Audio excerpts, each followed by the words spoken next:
ఇంట్లో దోశ పిండో ఇడ్లీ పిండో ఉంటే అన్నీ ఉన్నట్టే అండి. ఒకవేళ ఆ పిండి లేదనుకోండి హడావుడి పడిపోతుంటాము, ఏం టిఫిన్ చేయాలా అని. ఎప్పుడు ఒకే రకం తిన్నా కానీ ఇంట్లో వాళ్ళకి బోర్ కొట్టేస్తుంటుంది.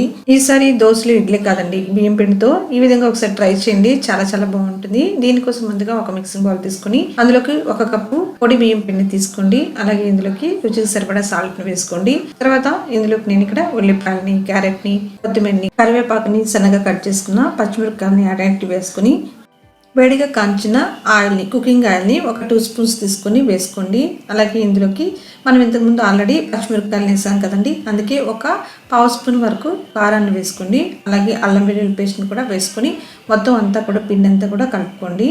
ఇలా మొత్తం అంతా కలుపుకున్న తర్వాత ఇందులోకి కొద్దిగా వాటర్ వేసుకుంటూ చపాతీ పిండిలాగా కలుపుకోండి. ఇప్పుడు ఈ విధంగా కలుపుకున్న తర్వాత వీటిని మనం నానబెట్టాల్సిన అవసరం ఏం లేదండి. ఇందులో నుంచి కొద్దిగా పిండిని తీసుకుంటూ రోల్ చేసుకోవాలి. రోటీలోగా వత్తుకోవాలండి. దీనికోసం ఒక పాలిథిన్ కవర్ తీసుకోండి. దానిపైన కొద్దిగా ఆయిల్ అప్లై చేసుకొని రోటీలాగా మొత్తం చేతితోనే ప్రెస్ చేసుకోండి. ఈ విధంగా చేసుకొని మనం స్టవ్ మీద ప్యాన్ పెట్టుకొని ఆ రోటీలు కనుక చేసుకుంటే చాలా టేస్టీగా ఉంటాయి, చాలా హెల్తీ కూడా. రొటీన్గా తిని టిఫిన్ బోర్ కొట్టినప్పుడు ఎప్పుడు కాకపోయినా అప్పుడప్పుడు ఈ విధంగా పొడి బియ్యం పిండితోనే ఈ రోటీ చేసుకోండి, చాలా బాగుంటుంది, చాలా టేస్టీగా ఉంటుంది. చూసారు కదా, ఇలా చేతితోనే రోటీలాగా ఒత్తుకోండి. ఇప్పుడు స్టవ్ మీద ఒక ప్యాన్ పెట్టుకొని అందులోకి ఆయిల్ అప్లై చేసుకోండి. నేను ఇక్కడ కొద్దిగా ఆయిల్ వేస్తాను కదండి, కావాలంటే మీరు స్పూన్తో కూడా వేసుకోవచ్చు.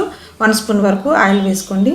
ఆ తర్వాత ఈ రోటీని పెట్టుకొని ఒక 2 మినిట్స్ బాగా కాల్చుకోండి. ఆ తర్వాత మరోవైపుకి టర్న్ చేసుకుని అటు సైడ్ కూడా ఒక 2 మినిట్స్ బాగా కాల్చుకొని తీసుకుంటే ఎంతో టేస్టీగా ఉండే రోటీ లాగా తయారైపోతుంది. చాలా బాగుంటుందండి. నేను ఎప్పుడు కూడా ఆయిల్ తక్కువగానే వాడతానండి, కావాలంటే మీరు స్పూన్తో వేసుకోండి. మరొకటి కూడా చేసి చూపించినాను చూడండి. ఇదే విధంగా అన్నిటినీ చేసుకుని ప్లేట్లోకి తీసుకుంటే ఎంతో టేస్టీగా ఉండి హెల్తీగా చేసుకుని బ్రేక్ఫాస్ట్ రెడీ అయిపోతుంది. చాలా సింపుల్గానే చేసుకోవచ్చు, చాలా బాగుంటుంది. ఇందులోకి మనం సైడ్ డిష్ ఏం లేకుండా కూడా తీసుకోవచ్చు.